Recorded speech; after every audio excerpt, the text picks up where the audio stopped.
தமிழ் உறவுகளுக்கு வணக்கம். இது உங்கள் கணேஷ். என்கிட்ட போன வாரம் அட்லீஸ்ட் ஒரு பேச்சாவது போடுங்க அப்படின்னு என்கிட்ட கேட்டாங்க. ஸோ அதனால தான் வந்து இந்த வாரமும் ஒரு வீடியோ போடலான்னு. திமுக தோல்விக்கு என்ன காரணம்? உங்களோட நீங்கள் வந்து கிட்டத்தட்ட ஒரு 5 6 மாசமா சென்னையில இருந்து தாவேக்காக ஒர்க் பண்ணியிருக்கிறீங்க. திமுக தோல்விக்கு என்ன காரணம்னு நிறைய பேர் என்கிட்ட கேட்டிருக்கிறாங்க. ஸோ அதை பற்றி தான் ஒரு 5 பாயிண்ட் நம்ம சொல்லலாம் அப்படின்ற மாதிரி நினச்சேன். So here you go. இதில் ஏதாவது தவறாக இருந்ததுன்னா நிச்சயமாக என்னை வந்து மெசேஜில் போடுங்க. நான் எல்லா மெசேஜஸும் பார்ப்பேன். அதுக்கு வந்து நான் ரெஸ்பாண்ட் பண்ணுறேன். ஸோ நம்ம டைரெக்டாக வீடியோக்குள்ளே போயிடலாம். ஓகேங்களா? முதல் ரீசன் நான் எப்பவுமே சொல்கிற மாதிரி தான். அதாவது வந்து ஒரு கட்சி தமிழ்நாட்டில் ஜெயிக்கணும் அப்படின்னா வந்து விமன் ஓட்டு வந்து ரொம்ப ரொம்ப முக்கியம். அந்த விமன் ஓட்டை வந்து கேப்சர் பண்றதுக்கு திமுக நிறைய வேலைகளை செஞ்சாங்க. அதுல வந்து எனக்கு மாற்று கருத்தே கிடையாது. என்ன அப்படின்னா வந்து மகளிர் உரிமை தொகையை கொடுத்தாங்க. அதுக்கப்புறம் வந்து அஹ், விடியல் பயணம் வந்து பண்ணாங்க. ஸோ இந்த மாதிரி வந்து நிறைய விஷயங்கள் வந்து லேடிஸை வந்து கவர் பண்ற அளவுக்கு பண்ணாலுமே அதை வந்து மிஸ்டர் பொன்முடி வந்து அசிங்கப்படுத்துற மாதிரி அவர் பேசும்போது மிஸ்ஸஸ் ஸ்டாலின் எந்த ஆக்ஷனுமே எடுக்கவே இல்லையே. எந்த ஆக்ஷனுமே எடுக்கல. அது ஒரு முக்கியமான ரீசன். அது கூட ஒரு முக்கியமான ரீசன் கிடையாது. ஆனா டாஸ்மாக நீங்க 24/7 ஓபன் பண்ணி வச்சிருக்கிறீங்களே இன்னைக்குதான். அதாவது வந்து நான் சொல்ற மாதிரி எலெக்ஷன் வந்து மேல நடந்தது. ஜனவரி டிசம்பர் 31 வரைக்கும் டாஸ்மாக் 24/7 ஓபன். 24/7 ஓபன்னா அப்ப வந்து நீங்க 1000 ரூபாய் இந்த சைட்ல கொடுக்குறீங்க, இந்த சைட்ல டாஸ்மாக் ஓபன் பண்ணி ஃபுல்லா வந்து கறந்துடுறீங்க. அப்புறம் மக்கள் எங்க போவாங்க? லேடிஸ் என்ன பண்ணுவாங்க? இப்ப ஒரு ஹஸ்பண்ட் வந்து வீட்ல இருக்கிறவரு வேலைக்கு போகல அப்படின்னா, வீட்ல சண்டை வருது. சரக்கு வந்து காத்தாலே அடிச்சிட்டு வந்துடுறாரு. இல்லாட்டா நைட் அடிச்சிட்டு வந்துடுறாரு. திடீர்னு 3 மணிக்கு போயிட்டு உட்காந்து குடிச்சிட்டு இருக்கிறாங்க அப்படின்னா, மக்கள் கோபப்படுவாங்களா? மாட்டாங்களா? உங்களுக்கு காசு வருது. அதாவது வந்து மிஸ்டர் ஸ்டாலின் குடும்பத்துக்கு காசு வருது அப்படின்றதுக்காக வேண்டி, நீங்க வந்து டாஸ்மாக அப்படியே வந்து தொறந்து வச்சீங்க அப்படின்னா என்ன பண்றது? இத வந்து யாராவது கேட்டாங்க அப்படின்னா, அவங்க தூக்கி ஏதாவது ஒரு விஷயத்த தூக்கி உள்ள போட்டுறது. இத வந்து நான் வந்து ஒவ்வொரு வாட்டியும் நான் இந்தியாவுக்கு டிராவல் பண்ணிட்டு வரும்போது நான் வந்து சொல்லிக்கிட்டே தான் இருந்தேன். டாஸ்மாக் தான் கடைசியில வந்து ப்ராப்ளமா போக போகுது. இந்த டாஸ்மாக்னால தான் கஞ்சா ஜாஸ்தியாச்சு. கஞ்சா ஜாஸ்தி ஆனதுனால தான் வந்து இந்த மாத்திரை எல்லாமே வந்து வருது. இதனால தான் வந்து பெண்கள், அதாவது வந்து தமிழ்நாடு பெண்களுக்கு ரொம்ப ஒரு சேஃபான ஒரு கிரவுண்டா இருந்தாலும், நம்ம வந்து அப்படியே நடந்து போற பெண்கள வந்து கிண்டல் பண்றது, கேலி பண்றது எதனால பண்றாங்க? சரக்கு போட்டு தானே பண்றாங்க. கஞ்சாவ போட்டு தானே பண்றது. இதுதான் நம்பர் 1 ரீசன். ரைட்டா? 2வது முக்கியமான ரீசன் என்ன அப்படின்னா வந்து, கம்ப்ளீட்டா கவர்னன்ஸே வந்து அரசியல்வாதிங்க உங்களுக்கு வந்து கவர்மெண்ட் வந்து தேர்ந்தெடுத்தது இந்த அரசியல்வாதிகளுக்கு. ஆனா அந்த அரசியல்வாதிகள வந்து கம்ப்ளீட்டா கவர்னன்ஸ் ஃபுல்லா வந்து பியூரோக்ராட்ஸுக்கு குடுத்துட்டாங்க. அமைச்சர்கள் எல்லாம் என்ன பண்றாங்க அப்படின்னா வந்து எந்த அளவுக்கு காசு சம்பாதிக்க முடியுமோ அந்த அளவுக்கு காசு சம்பாதிக்க வேண்டியது. இதுதான் நடந்துட்டு இருந்தது. இதுல வந்து இப்ப பிடிஆர் பழனிவேல் தியாகராஜனே என்ன சொன்னாரு? 30,000 கோடி வரைக்கும் அடிச்சிட்டாங்கன்னு ஃபர்ஸ்ட் இயர்லயே சொல்றாரு அவரு. 1.5 வருஷத்துல. அவரை என்ன பண்ணீங்க? ஒரு ஒரு அரசியல்வாதின்னா ஓகே, ஒரு அரசியல் என்ன வந்து செந்தில் பாலாஜியா இருக்கட்டும், நேருவா இருக்கட்டும், துரைமுருகனா இருக்கட்டும், எல்லாருமே வந்து அந்த சைட்ல அனிதா ராதாகிருஷ்ணனா இருக்கட்டும், யார் எல்லாருமே வந்து கொளிச்சுட்டாங்க. இந்த சைட்ல வந்து பாத்தீங்கன்னா பியூரோக்ராட்ஸ் அவங்களால என்ன பண்ண முடியுமோ அவங்களும் சேர்ந்து அடிக்கிறாங்க. இதுல வந்து நியாயமா இருந்தது வந்து எல்லாருமே என்ன சொன்னாங்க? மிஸ்டர் ஸ்டாலின் நியாயமா இருக்கிறாரு, ஸ்டாலின் நியாயமா இருக்கிறாருன்னா கட்டிங் போய்கிட்டே இருக்கிறதுல அவர் தான் எதுவுமே பண்றதே இல்லையே. கட்டிங் அங்க போய்கிட்டே இருக்குது. இந்த சைட்ல எதுவுமே பண்றது இல்ல.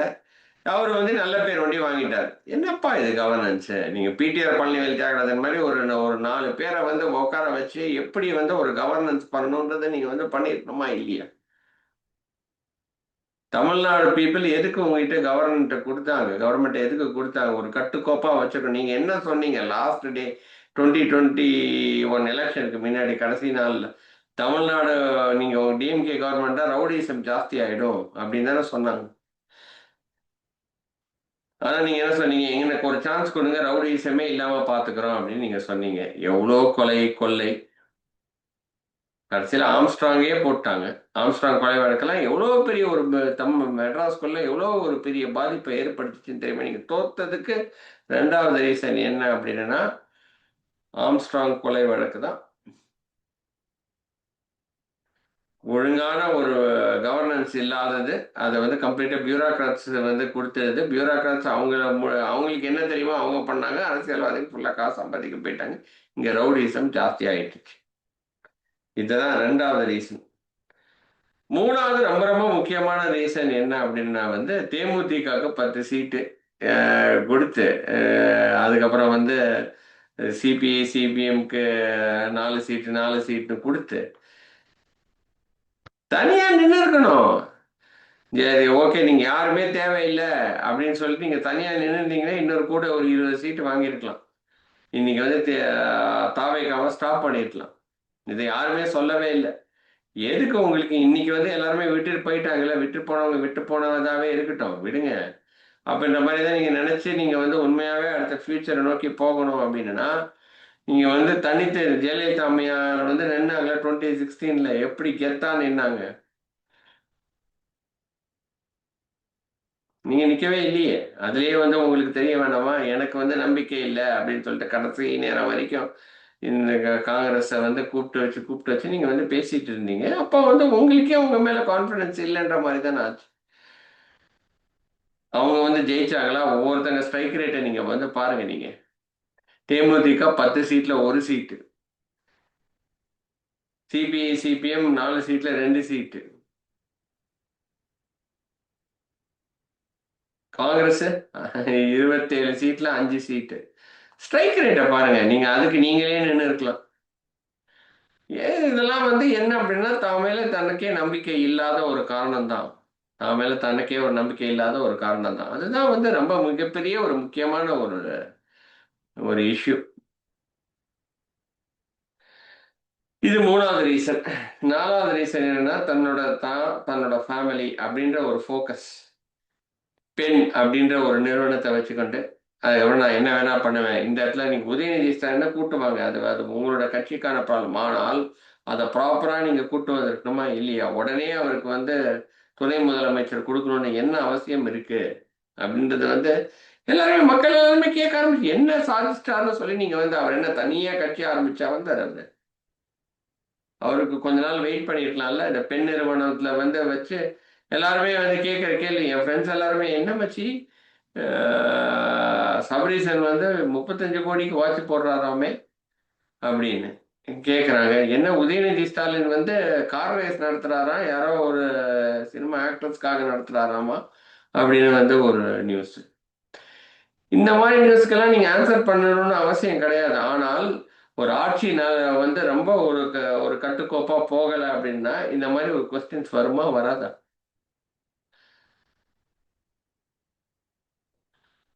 இதுக்கு வந்து முக்கியமான ரீசன் யாரு? இது யாரு அப்படின்னா அது வந்து தலைமை தான் பொறுப்பெடுத்து ஆகணும். தலைமை தான் பொறுப்பெடுத்து ஆகணும். எதை பத்தியும் நான் கண்டுக்க மாட்டேன். பியூரோக்ராட்ஸ் கவர்மெண்ட்டை ரன் பண்றோம். நான் இங்க பாட்டு ஜாலியா வந்து எந்த ஒரு அமைச்சர் வந்து ப்ராப்ளம் வந்தாலும் நான் வந்து கவனிச்சுக்க மாட்டேன். நான் வந்து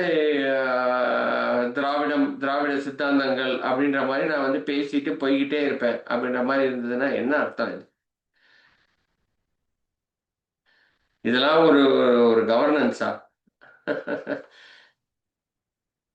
தன்னோட குடும்பம் தான் அப்படின்னு நீங்க வந்து நினைக்கிறது தப்பு கிடையாது. உங்களோட கட்சி அதை நீங்க எப்படி வேணா நடத்துக்கோங்க. ஆனால் அது மக்கள் கிட்ட போய் சேரும்போது அது ப்ராப்பரா போய் சேரணும் இல்ல. அதாவது வந்து இன்னைக்கு வந்து தாவேகா சொல்றாங்க, இந்த 10 ரூபாய் அந்த ஆல்கஹாலு 10 ரூபாய் ஏன் ஜாஸ்தியா வாங்குறோன்றது ஒரு எக்ஸ்பிளனேஷன் கொடுக்குறாங்களா? அதே மாதிரி இங்க ஒரு எக்ஸ்பிளனேஷன் இருந்திருக்கு, வேணுமா வேணாமா? எந்த ஒரு எக்ஸ்பிளனேஷனும் கிடையாது, எதுவும் கிடையாது. நினைச்சதை நாங்க நாங்க வந்து நினைச்சதை செய்வோம். நாங்க வந்து நீங்க நினைச்சது செய்யுங்க. நான் இல்ல, அதே தான் மக்கள் இன்னைக்கு நினைச்சதை செஞ்சுட்டாங்க. அவ்வளவுதான். நீங்க வேண்டான்னு வந்து மக்கள் வந்து டிசைட் பண்ணிட்டாங்க.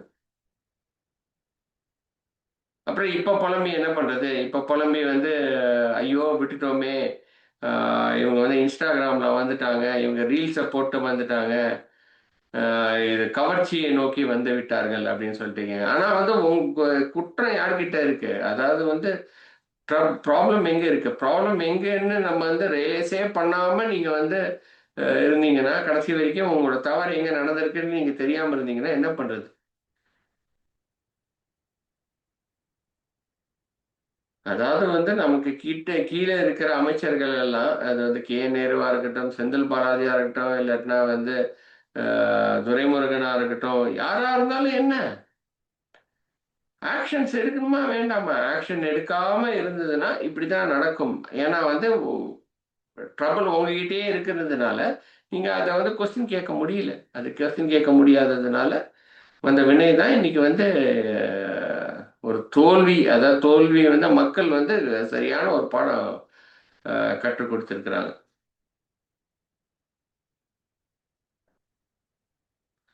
அப்புறம் லாஸ்டா வந்து என்ன அப்படின்னா வந்து 5வது மிகப்பெரிய ஒரு இது என்ன அப்படின்னா வந்து தலித் சகோதரர்களுக்கு நீங்க வந்து முக்கியத்துவம் கொடுக்காது. எப்பவுமே வந்து ஒதுக்கப்பட்ட ஒரு சமுதாயமா தான் வந்து தலித் சமுதாயம் பார்க்கப்படுது. அது வந்து சமுதாயத்துக்கு உரிய அங்கீகாரம். அவங்க வந்து பொது தொகுதியை நீங்க கொடுக்கறதே கிடையாது. அவங்க என்ன நினைச்சீங்க நீங்க? அவங்க எப்பவுமே வந்து ஓகே அந்த வந்து அஹ், அவங்களுக்குன்னு ஒரு சில தொகுதிகள் இருக்கு. அந்த தொகுதிகள் ஒண்டி தான் வந்து அவங்க இருக்கணும் அப்படின்ற மாதிரி தான் நீங்க வந்து கொடுத்துருந்தீங்க. ஆனால் அதையெல்லாம் தாண்டி மக்கள் வந்து அதை தாண்டி வெளியே வந்துட்டாங்க. வெளியே வந்துட்டாங்க அப்படின்னும் போது இன்னைக்கு வந்து ஜாதியை பார்க்கல, மதத்தை பார்க்கல, பணத்தை பார்க்கல, இந்த ஒரு கட்டமைப்பு இருக்கா இல்லையான்னு பார்க்கல, எதையுமே பார்க்காம மக்கள் வந்து எல்லாத்தையும் தாண்டி அவங்க வந்து ஓட்டு போட்டிருக்கிறாங்க. நீங்க இதுல வந்து நீங்க வந்து தலித் சமுதாயத்தையும் வந்து நான் சொல்லுவேன். அதே சமயத்துல வந்து ஒரு கட்டமைப்பு இல்லைன்னா ஜெயிக்க முடியாது அப்படின்ற ஒரு பிம்பத்தை வந்து நீங்க கிரியேட் பண்ணி வச்சிருந்தீங்க. ஓ, திமுக காரனா இருக்கட்டும் இப்படி வேலை பண்ணுவான், அதிமுக காரனா இருந்தா லாஸ்ட் முன்னாள் எலெக்ஷன் முன்னாடி அப்படி வேலை பண்ணுவான், அவங்கள தாண்டி யாருமே ஜெயிக்கவே முடியாது அப்படின்ற ஒரு ஒரு சிந்தனை, ஒரு மன ஓட்டம் நம்மகிட்ட அந்த அந்த ஒரு கட்டமைப்பு இருக்கு. கடைசி நேரத்துல நம்ம எல்லாத்தையும் ஒருங்கிணைந்து நம்ம வந்து காசை கொடுத்து ஜெயிச்சிடலாம் அப்படின்னு வந்து நினைச்சீங்க. அதையெல்லாம் தாண்டி மக்கள் வந்து இன்னைக்கு வந்து ஓகே, எதுவுமே தேவையில்லை, எங்களுக்கு ஒரு ஒரு நல்ல ஆட்சி கொடுத்தா போதும், நீங்க வந்து ஓகே நீங்க வந்திருக்கிறீங்க, வந்த உடனே ஒரு நல்ல ஆட்சி கொடுத்தா போதும் அப்படின்னு நினைச்சு அவங்க வந்து மக்கள் வந்து இன்னைக்கு வந்து மிஸ்டர் விஜய்க்கு ஓட்டு போட்டுட்டாங்க. எதை பத்தியும் அவங்க சிந்திக்கல. நீங்க வந்து ஓகே ஒரு தலித் சகோதரருக்கு வந்து பொது இடத்துல வந்து கொடுத்தாலும் அவங்க வந்து யோசிக்கல, எதுக்கு இந்த ஜாதி மதம்லாம் வந்து அப்புறமா வச்சுக்கலாம், இன்னைக்கு நமக்கு வேண்டியது கரெக்டான ஒரு ரோடு இருக்கா, கரெக்டான மருத்துவம் இருக்கா, ஒரு நல்ல சுகாதாரமான ஒரு இடம் இருக்கா, இதெல்லாம் தான் வந்து எங்களோட பிரச்சனைகள். சாக்கடை எல்லா இடத்துலையும் இருக்கு, தூர்வாரப்படாத குளம் இருக்கு, எங்க பார்த்தாலும் வந்து குப்பையை கொட்டி போடுற ஒரு இதுவா இருக்கு. இதெல்லாம் வந்து நம்ம வந்து அத அதை கேட்கறதுக்கு கூட யாரும் இல்லை. இப்ப நான் எங்க ஊர் நாகர்கோயிலுக்கு போறேன்னு வச்சுக்கோ, எங்க ஊர் புத்தேரி இருக்கு, ஊரு குளிக்கிற குளம் இருக்கு, அந்த குளத்துக்கு ஓரத்துல வந்து நீங்க பார்த்தீங்கன்னா சாக்கடை உள்ள வருது. என்னையே எப்படியா சாக்கடை குளத்துல வந்து அது பாதி இடத்துல வந்து அது மீன் சாப்பிட்டு போயிடுங்க அப்படின்றாங்க. என்னங்க இது அப்படின்னு நான் என்ன வந்து குளத்தை போய் குளிக்கலாம் அப்படின்னா, தம்பி அங்க போய் குளிச்சிடாதீங்க, ஜாண்டிஸ் வந்துடும், நீங்க வந்து வெளிநாட்டுல இருந்து வந்திருக்கிறீங்க, உங்களுக்கு இங்க ஊருக்காரங்களுக்கு பழகி போச்சு, ஆனா நீங்க எல்லாம் போய் குளிச்சீங்கன்னா ஜாண்டிஸ் வந்துடும், தயவு செய்து போய் குளிக்காதீங்கன்றாங்க. சின்ன வயசுலேருந்து அந்த குளத்துல குளிச்சு ஜாலியா வந்து சென்னையில இருக்கும்போது குளத்துல குளிக்கிறதுக்குனே நாங்க அங்கிருந்து வருவோம். இங்க வந்து வரும்போதே ஐயோ குளத்துல குளிப்போம், ஏன்னா சென்னையில எங்க குளம் இருக்கு இல்லையா, குளத்துல குளிக்கலாம். வந்து ஒரு போனேன்னா காத்தால போனேன்னா ஒரு மரக்கட்டை இருக்கும், அந்த மரக்கட்டையை போட்டு விளையாடுவோம், ஜாலியா இருக்கும். இந்த வாட்டி போய் பாண்டீங்கன்னா குளத்துல குளிக்காதீங்கன்னு அவங்க சொல்றாங்க. இப்படிதான் இருக்குது எல்லாத்தையும். ஏன்னா ப்ராப்பர் கவர்னன்ஸ் இல்லாம இந்த மாதிரி எதை பத்தியும் கவலைப்படாம இப்படிதான் வந்து நாங்க வந்து ஒரு ஸ்ட்ரக்சரா தான் நாங்க இருப்போம், ஆனா வந்து அந்த உள்ளாட்சியில எந்த ஒரு வேலையும் பண்ண மாட்டோம் அப்படின்னு இருந்த ஒரு ஒரு ஒரு கோரமான ஒரு அரசியலுக்கு இன்னைக்கு மக்கள் முற்றுப்புள்ளி வச்சிருக்கிறாங்க. இதுதான் ஈஸியா நம்ம சொல்லிடலாம், இந்த 5 ரீசன். இதை வந்து நீங்க வந்து இந்த மிகைப்படுத்தவே தேவையே இல்லை, மிகைப்படுத்த தேவையே இல்லை. ரொம்ப பேசிக்கா பேசிக்கா நீங்க வந்து சொன்னது என்ன, கடைசி நாள் வந்து எனக்கு இன்னும் நல்ல ஞாபகம் இருக்கு. சன் டிவில நான் வந்து 2021 திமுகவுக்கு தான் வந்து ஓட்டு போட்டேன். அவர் லாஸ்ட் டே சொன்ன அந்த ஒரு வார்த்தைக்காக எனக்கு ஒரு சான்ஸ் கொடுங்க, இனிமேல் ரவுடிசமே இருக்காதுன்னு வந்து ஃபர்ஸ்ட் வந்து சொன்னார் அவரு. ஸோ அதுக்காக தான் நான் ஓட்டு போட்டேன். 3 வருஷத்துல நானே மாறிட்டேன். என்னடா இவங்க வந்து திருந்தவே மாட்டாங்க போல. திமுக திருந்தவே திருந்தாது அப்படின்றது தான் வந்து வெட்ட வெளிச்சமா தெரியுது. அதுதான் வந்து பெண்களுக்கு. இப்ப நான் பட்ட அதே கோபம் தான் வந்து பிடிஆர் சொன்னாரு. அதே கோபம் தான் வந்து பெண்களுக்கு இருந்தது. எல்லாருமே அப்படித்தானே ஃபீல் பண்ணியிருக்கிறாங்க. அத ஃபீல் பண்ண அந்த அந்த ஒரு கவர்னன்ஸே இல்லாத மாரி போயிடுச்சு. நீங்க நீங்க எந்நேரமா இருந்தாலும், ஓகே நீங்க வந்து இந்த சைட்ல வந்து அ யார் கவர்ன்மெண்ட் ரன் பண்ணாலும் பியூரோக்ராட்ஸ் ரன் பண்றாங்க. ஆஃப் கோர்ஸ் பியூரோக்ராட்ஸ் ரன் இல்லாம நீங்க வந்து ஒரு கவர்ன்மெண்ட்ட ரன் பண்ண முடியாது. புரியுது. ஆனா கம்ப்ளீட் பவர் அங்க சொல்லிட்டு, இங்க வந்து அமைச்சர்கள் எல்லாம் எந்த அளவுக்கு காசு சம்பாதிக்க முடியும்? பொன்முடி ஒரு சைடுல, நேரு ஒரு சைடுல, அனிதா ராதாகிருஷ்ணன் ஒரு சைடுல, இவரு வந்து நம்ம பொதுச் செயலாளர் ஒரு சைடுல, அதுக்கப்புறம் வந்து ஃபேமிலிக்குள்ள சபரீசனு, உதயநிதி ஸ்டாலினுக்கு அவங்களுக்கு கட்டிங் வந்துகிட்டே இருக்குது. டாஸ்மாக்லேருந்து 24/7 ஓப்பன் பண்ணி வைக்கிறீங்க. எல்லா இடத்தையும் நீங்க வந்து வந்து பார்த்ததுனால மக்கள் வந்து ஆனா வந்து ரூ. 1000 குடுத்துட்டோம். ம அப்படின்னு வந்து சொல்றது. தாயுமானவர் குடுத்தோம். ஆ வந்து மக்களுக்கு வந்து ரூ. 1000 உரிமை தொகையை கொடுத்துட்டோம். ஃப்ரீ பஸ் குடுத்துட்டோம்னு ஒரு ஒரு 10 வெல்ஃபேர் ஸ்கீம்ஸ உள்ள கொண்டு வந்து அத வச்சே நீங்க வந்து மக்கள ஏமாத்திடலாம்னு நினைச்சீங்க. மக்கள் வந்து நல்ல விழிப்புணர்வு ஆயிட்டாங்க. நீங்களே சுய பரிசோதனை செய்யுங்க. அப்படி செய்யாம நாங்க வந்து இன்னும் Instagramல ஜெயிக்கிறோம், Instagramல இருக்கோம் அப்படின்னு நீங்க வந்து இருந்தீங்கன்னா, ஒரு எதிர்க்கட்சியா கூட இருக்கிறதுக்கு லாயக்கு இல்லாம தான் போயிட்டு இருக்குது திமுக. அதிமுகவ விட்டுருங்க. அதிமுக இன்னைக்கு அவ்வளவுதான். அத வந்து யாரும் காப்பாத்த முடியாது. அண்ணாமலை உள்ள வந்திருக்கிறார். Annamalai will be a fair person to go against Vijay. So இன்னைக்கு திமுக அழிந்ததுக்கு இதுதான் பேசிக்கான ரீசன். இதுல இருந்து நம்ம வந்து எல்லாருக்கும் தெரிஞ்ச ரீசன். இதை வந்து நீங்க வந்து சுய பரிசோதனை பண்றது கரெக்ட் தான். ஏன்னா வந்து சில பேர் வந்து நம்ம நம்ம என்னதான் தப்பு பண்ணோம் அப்படின்றது தான் அவங்களுக்கு இது வந்து தோணும். கரெக்டா? என்ன ஏன்னா வந்து தோல்வி உற்ற உடனே அவங்க வந்து அந்த அந்த அவங்களால ஒத்துக்கவே முடியல. நம்ம என்ன மக்களுக்கு நல்லது தானே பண்ணணும். மக்களுக்கு எங்க மக்களுக்கு நல்லது பண்ணீங்க இல்லையான்னு மக்கள் தானே சொல்லணும். மக்கள் இன்னைக்கு சொல்லிட்டாங்க இல்லையா? அதவே உங்களால ஏத்துக்க முடியலையே. உடனே சொல்றீங்க இன்ஸ்டாகிராம் ஜெயிச்சுட்டாங்க. அவங்க வந்து இந்த கவர்ச்சியை வச்சு ஜெயிச்சுட்டாங்க. ஏன் இந்த இந்த 5 கான்ஸ்டிட்யூன்சி எலெக்ஷன் வருதுல்ல, உடனே அவங்க என்ன சொல்லுவாங்க? இது வந்து இடைத்தேர்தல்ம்பாங்க. சரி 2029 எலெக்ஷன்ல பாருங்க. நீங்க உங்கள சுய பரிசோதனை செஞ்சு என்னெல்லாம் மாறுதல் கொண்டு வரணுமோ, அது மாற்றம் ஒன்றே மாறாததுன்ற மாரி நீங்க வந்து உங்களுக்கு மாறுதல் கொண்டு வரல அப்படின்னா, க திமுகன்ற ஒரு கட்சியே இருக்காது. திமுகன்ற ஒரு கட்சி இருக்கணும்ன்றது எனக்கு ஆசை. ஏன் அப்படின்னா, ஒரு நல்ல ஒரு எதிர்க்கட்சி. இப்போ ஆளுங்கட்சி என்ன மிஸ்டேக் பண்றாங்கன்றத வந்து எதிர்க்கட்சியா இருந்து நீங்க சொல்றது தான் உங்களோட வேலை. அந்த வேலைய நீங்க ப்ராப்பரா பண்ணணும் அப்படின்றது தான் வந்து என்னோட ஆசையும். என்னைக்கு எங்களோட தலைவர் அதானே சொன்னார். வந்து உங்கள தானே முதல்ல பார்த்தார். மிஸ்டர் ஸ்டாலினையும், உதயநிதி ஸ்டாலினையும் தானே பார்த்தார். அந்த மரியாதையோட தானே பார்த்தார். அவரே வந்து ஃபீல் பண்ணதா கூட சொன்னார். குளத்தூர்ல வந்து மிஸ்டர் ஸ்டாலின் தோத்துருக்க தேவையில்லைன்னு. அதுதான் நிச்சயமா தோத்துருக்க தேவையில்லை தான். ஆனா ஏன் தோத்தாரு? தோத்தாருல்ல. தலைவரே தோத்துட்டாரு. திமுக தலைவரே தோத்துட்டாரு. கொஞ்சம் யோசிச்சு சிந்தனை செய்து நீங்க வந்து பாருங்க.